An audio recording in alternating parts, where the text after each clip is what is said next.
I hear some people are already naming their newborn children Mugambi Imanyara.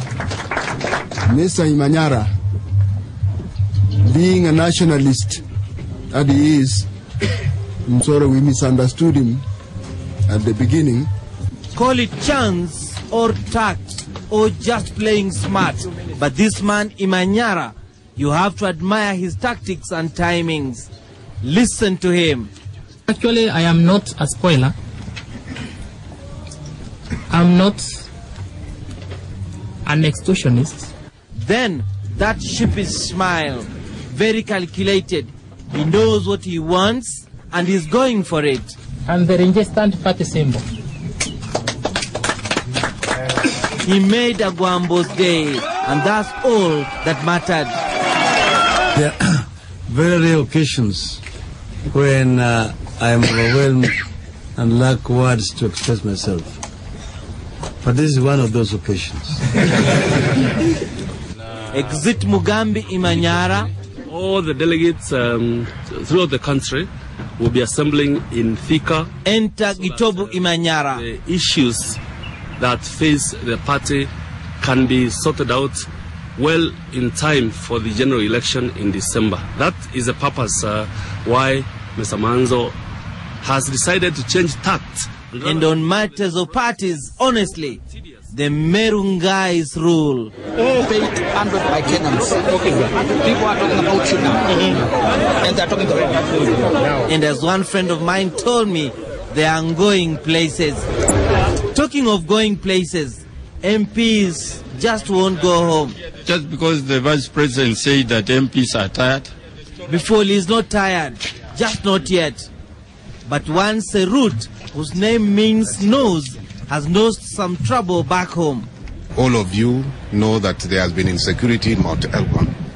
But the VP says it's all about the money, the golden handshake.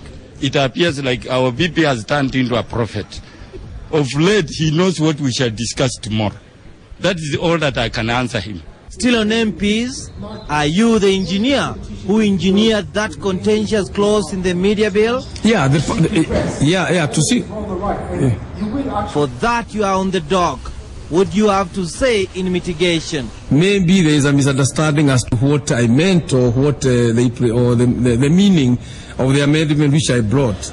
But how could you craft such a clause? If we say that it is the wording.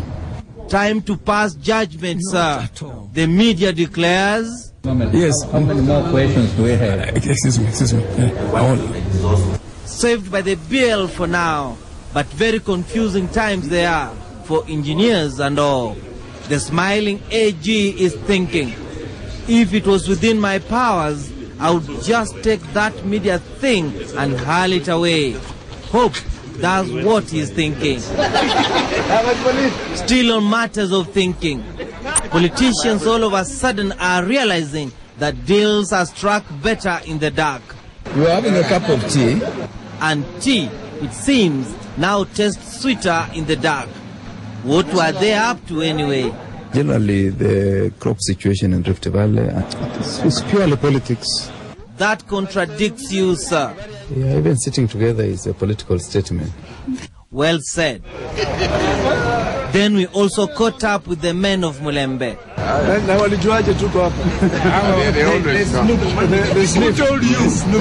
Never mind. Point is, we have you on camera. What are you up to? We just wanted to maybe to discuss and particularly talk about what's happening in Western Province. You know there are floods there and... Floods? Ha ha! If floods lead to bonding, let it be. It's not true and they know it. And here is real bonding, NAC Kenya style. But then, when are the NAC Kenya national elections going to be held? Unless you want to force them to this year. We already made an announcement on that. Still, there's plenty of hope in the Flower Party.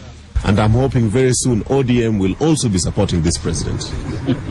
Now that is hope. But there's one area in which RAF is almost losing hope. But we cannot force the media to cover us. So, who do we cover? You guys don't like to cover what we do. You have one orange which you keep on turning round and round and squeezing. It's now very orange. You know? You have squeezed it until it haina ladha bado mnai-squeeze too, you turn it around, you hata imeraruka. But I mean, I don't know. I kind of challenge the Kenyan media that can't you be a little bit more creative than that? And he couldn't miss the opportunity to demonstrate how creative he was during his days as a scribe. All these microphones are now on. Just and if they can take no. You know. Emmanuel Juma, Bullseye, NTV. What are you whispering?